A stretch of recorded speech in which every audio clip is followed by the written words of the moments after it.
आपको सोचना चाहिए कि मुझे पेन किलर्स नहीं लेनी है, मुझे अपने ऊपर ध्यान देना है, मुझे अपनी पेन का कारण जानना है जाकर। वो आपको आयुर्वेद में मिलता है कि शायद हालात ज्यादा बिगड़ रहे हैं तो कार वालों ने भी सोचा कि एक सीट बेल्ट दे दी जाए। राइट। ठीक है, तो उन्होंने सीट बेल्ट दी और अगर आप सीट बेल्ट नहीं लगाते तो बीप बजती रहती है कि अब चिकनगुनिया का है कि आगे आने वाला है। तो मैं 1 महीना पहले ही अपने पेशेंट्स को जो मेरे टच में रहते हैं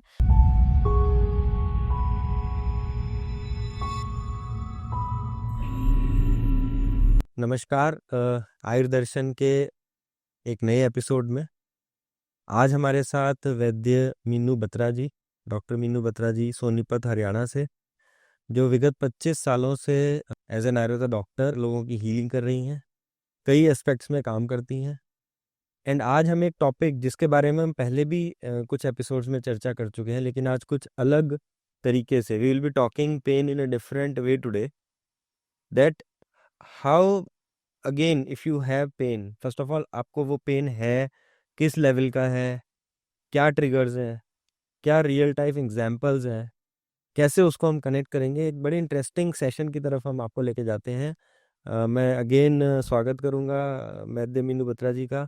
थोड़ा सा हमारे सब्सक्राइबर्स को, फॉलोअर को मैम अपने बारे में कुछ 1-2 चीज़ों के बारे में बताएं, एंड फिर हमारे इस सेशन को थोड़ा सा आप प्लीज़ एनलाइटन करें कि पेन मैनेजमेंट में आपका एक एक्सपर्ट गाइडेंस हम कैसे स्टार्ट करना समझें इसमें। तो पीयूष, आज मैं आपके आयुर्दर्शन के माध्यम से लोगों को बताना चाहती हूँ कि जो पेन है ना, वो एक ऐसी चीज है जिसको लोग सबसे ज्यादा इग्नोर करते हैं। मतलब उनको लगता है कि हो रहा है दर्द तो चलो कोई बात नहीं, हो रहा है आज एक गोली खा लेंगे, फिर एक गोली खा लेंगे। धीरे धीरे वो गोली इतनी बढ़ती जाती हैं तो फिर उनके पास और कोई चारा नहीं रहता कि आप गोलियां खाओ, इंजेक्शन लगवाओ, स्टीरॉयड्स लो, और फिर वो नाहताश हो जाते हैं कि अब क्या करें। तब उन्हें याद आता है कि शायद अब आयुर्वेद में हमें कोई हेल्प हो सकती है। लेकिन मेरा मानना यह है कि अगर लोग पहले से ही थोड़े से अपने सिम्टम्स को जाने, अपनी केयर करें, तो वो इन सब चीज़ों से बच सकते हैं। तो मैं चाहूँगी कि लोग आज थोड़ा सा इन चीज़ों पे ध्यान दें कि हम जो बोल रहे हैं उसको फॉलो करें, कि उनको कैसे पता चले कि उनको पेन है या उनको पेन को इग्नोर क्यों नहीं करना। तो पेन के ही एस्पेक्ट्स में आगे डिस्कस करते हुए हमें ये समझना है कि let's understand, is there any tool, is there any checklist? क्या कोई ऐसा टूल है, कोई ऐसी चेकलिस्ट, कोई ऐसा माध्यम है डॉक्टर साहब कि हम समझ पाए कि हमें पेन मैनेजमेंट का ट्रीटमेंट लेना है, या हमें पेन मैनेजमेंट की ज़रूरत है, या हमें पेन ही है? मतलब people are confuse these days, तो उस पर थोड़ा प्लीज गाइड करें हमारे फॉलोअर्स को, सब्सक्राइबर्स को। ऐसा ना बहुत बार होता है कि पेन की तरफ ध्यान ही नहीं जाता। पेशेंट आते हैं और बोलते हैं कि 3 दिन से सिर में दर्द है। मैं बोलती हूँ कि कैसे सहन कर लेते हो, मैं तो 10 मिनट भी सहन नहीं कर सकती हूँ। तो पेशेंट उस चीज को ना बढ़ाते जा रहे हैं आगे से आगे, उनको ये पता ही नहीं चल रहा। तो पेन ना एक अलार्म है, जो वो कोई बीमारी नहीं है। हम ऐसे नहीं कह सकते कि हमें कोई बीमारी हो गई है। आप किसी को क्या कह सकते, टांग दर्द की बीमारी, मैंने तो शायद सुना ही नहीं कभी ये चीज। हमने ये सुना कि मुझे पेट की कोई दिक्कत, गॉल स्टोन हो गया, माइग्रेन हो गया, लेकिन ऐसे कभी सुना नहीं कि टांग में दर्द है, ये मेरी एक बीमारी है। तो वो एक सिम्टम है और वो हमें ये गाइड करता है कि हमारी वो पोर्शन, जैसे अब टांग में दर्द है तो हमारा वो पोर्शन थक गया है, तो हमें रुकना चाहिए। तो इस चीज के लिए हमें, जो मैं लोगों को समझाना चाहती हूँ वो ये कि एक कार तो सभी ड्राइव करते हैं। जब कार ड्राइव करते हैं तो हमारे को सबको पता है कि सीट बेल्ट, मुझे याद है आज से 15 साल पहले कोई सीट बेल्ट नहीं थी, है ना। तो लगता है कि शायद हालात ज्यादा बिगड़ रहे हैं तो कार वालों ने भी सोचा कि एक सीट बेल्ट दे दी जाए। ठीक है, तो उन्होंने सीट बेल्ट दी और अगर आप सीट बेल्ट नहीं लगाते तो बीप बजती रहती है। आपको अनजाने में लगानी ही पड़ती है, नहीं तो ये आवाज बंद नहीं होगी। तो हम सीट बेल्ट लगा लेते हैं। ऐसे ही अगर हम स्पीड की बात करें, 100 के ऊपर आजकल नई जो गाड़ियां आ रही हैं उनमें 120 पे एक बीप बजती है, कि जिससे पता चल जाता है कि आप स्पीड ओवर लिमिट हो गई है। फिर 140 पे, और वो बजती ही रहती है जब तक कि आप स्पीड स्लो नहीं करते। तो आपको ध्यान देना पड़ता है कि मेरी स्पीड है, मेरा एक्सीडेंट हो सकता है। वो एक अलार्म है कि आपको एक्सीडेंट से बचना है, और इसीलिए हम लोगों को स्पीड कम करनी है।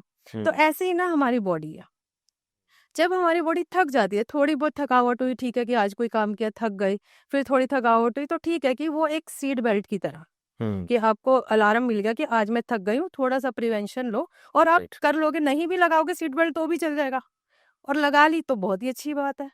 तो ऐसे ही आपने अगर दर्द की तरफ ध्यान दे लिया तो बहुत अच्छी बात है, नहीं दिया तो गाड़ी चल जाएगी। लेकिन जब पेन्स इतने होने लग जाएं कि आप दिन में 4-4 बार उठ रहे हो, बैठ रहे हो, गोली खानी पड़ रही है, डेली एक पेन किलर पे हो, तो ये एक अलार्मिंग है। ग्रेट। यहाँ आपको रुकना चाहिए, आपको सोचना चाहिए कि मुझे पेन किलर्स नहीं लेनी है, मुझे अपने ऊपर ध्यान देना है, मुझे अपनी पेन का कारण जानना है जाकर। वो आपको आयुर्वेद में मिलता है कि आपको दर्द क्यों हुई, इसके लिए आपको क्या ध्यान देना है। राइट। और अगर आपने इसका ध्यान नहीं दिया तो जैसे कार से हमें एक एक्सीडेंट हो सकता है हम्म। हाई स्पीड से, ऐसे ही आपका भी कोई बॉडी पार्ट डैमेज हो सकता है।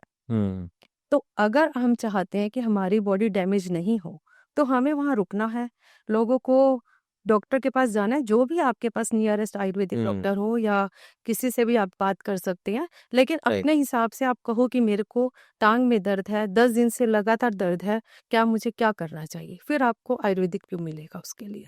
Great great. तो इसमें जो हमने जाना कि जैसे कि आप गाड़ी चला रहे हैं तो आपको सीट बेल्ट का ध्यान रखना है, आपको हाई स्पीड का ध्यान रखना है, एंड ऐसे ही अगर आपको ट्रिगर्स मिलते हैं अपनी बॉडी में भी, so if you are getting triggers like you are getting in your driving while you're not having seat belt, or while you're like you're having a speed of more than 100 120, so you're getting triggers in your system these days in your car, but you have to identify those triggers in your body as well when you are having those symptoms or signs as far as pain is concerned at mild or higher level. And thank you for that excellent tip, Vaidya Dr. Meenu Batra ji. Now let's understand more about the diet and lifestyle. तो आप हमारे दर्शकों को थोड़ा सा diet और lifestyle के बारे में गाइड करें कि कैसे वो, अगर हम इसको पेन मैनेजमेंट से कनेक्ट करें, या ओवरऑल भी अगर आप एज एन आयुर्वेदा एक्सपर्ट उसमें कुछ गाइड करना चाहें। हाँ, क्योंकि अगर हम डाइट एंड लाइफस्टाइल की बात करें तो वो तो हम सब जानते हैं कि सब डाइट एंड लाइफस्टाइल सबका बिगड़ा हुआ है, और मोर ओवर बहुत सारी लोगों को टिप्स हैं भी सही और लोग फॉलो भी कर रहे हैं, लेकिन वो गलत तरीके से भी हो रहा है कुछ, क्योंकि लोगों को पर्सनल नहीं पता कि मुझे क्या चाहिए।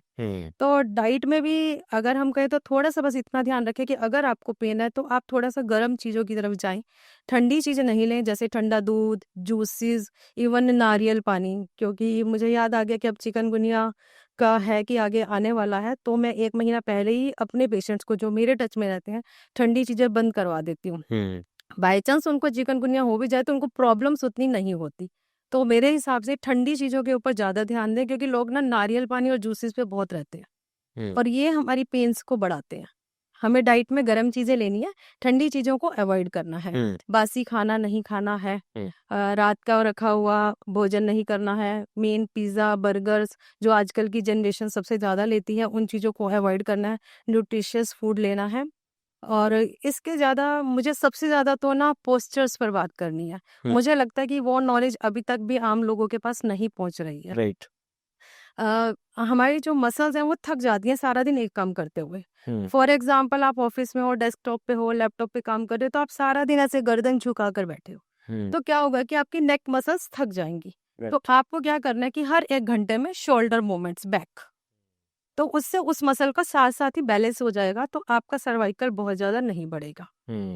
जैसे टीचर्स हैं स्टैंडिंग पोस्चर्स में रहते हैं, 6-6 घंटे वो लोग खड़े रहते हैं, वेंडर्स है, वॉचमैन है, पुलिस वाले हैं, जिनकी हमारी खड़े होने की ड्यूटी है, उनको घर पे जाकर रात को बेड पर लेटे या फ्लोर पे लेट कर लेग रेज करना है वॉल के साथ सपोर्ट लेकर, जिसको आयुर्वेद में विपरीत करनी कहा जाता है। राइट। इससे क्या होता है कि ब्लड फ्लो रिवर्स हो जाता है, तो उनकी टांगों की थकावट ठीक हो जाती है। जब भी मेरे पेशेंट ये करते हैं तो उनका बहुत टाइम तक टांगों का दर्द कंट्रोल रहता है, सिर्फ इसी एक्सरसाइज की वजह से। ग्रेट। ये 5 मिनट से लेकर 20 मिनट्स तक आप कर सकते हो, जितना आपको कंफर्टेबल है धीरे धीरे बढ़ाओ। तो ऐसे ही हमारे को नी पेन है तो नी पेन की हमारी एक्सरसाइजेज हमें पता है कि हैमस्ट्रिंग एक्सरसाइज है, क्वाड्रिसेप्स एक्सरसाइज है, वो फिजियोथेरेपी वाले भी काफ़ी बताते हैं। लेकिन मुझे जो चीज़ इसमें बतानी है नी पेन के लिए हम लोगों को ना ऑयल की बहुत ज़्यादा ज़रूरत रहती है, क्योंकि बेसिक वहाँ पर कार्टिलेज है। राइट। जब हमारा कुशन घिस जाता है तो हमारा नी पेन बढ़ जाता है, और वो धीरे धीरे जैसे जैसे घिसता जाएगा वैसे वैसे नी पेन बढ़ता चला जाएगा। तो उसके लिए आप ऑयलिंग करें। अगर आप बिल्कुल फिट है, आपको कहीं पेन नहीं है, सीढ़ियाँ उतरते हुए, चढ़ते हुए, क्रॉस लेग करते हुए आप 2 घंटे आराम से रनिंग कर सकते हैं, तो आप सिंपली नी पे सिर्फ ऑयल मसाज करें, चाहे वो सरसों का तेल हो, कोई भी ऑयल हो, राइट। तो उससे आप उसको बचा सकते हैं नीज़ को। दूसरी चीज़, जब आप इसके लिए हम लोग जब इसमें भी मेरे पास एक बहुत अच्छा केस आया था।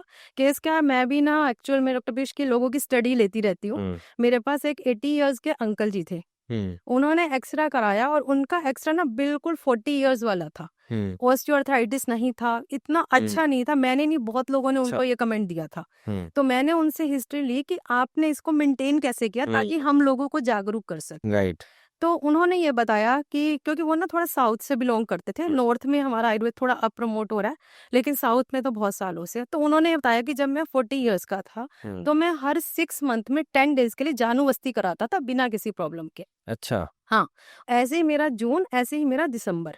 हुँ, तो मैं हर बार लेता हूँ, आज तक भी लेता रहा हूँ, तो मेरे नीज़ में कभी प्रॉब्लम नहीं आई। 6 मंथ में 10 डेज़ कंटिन्यूअसली।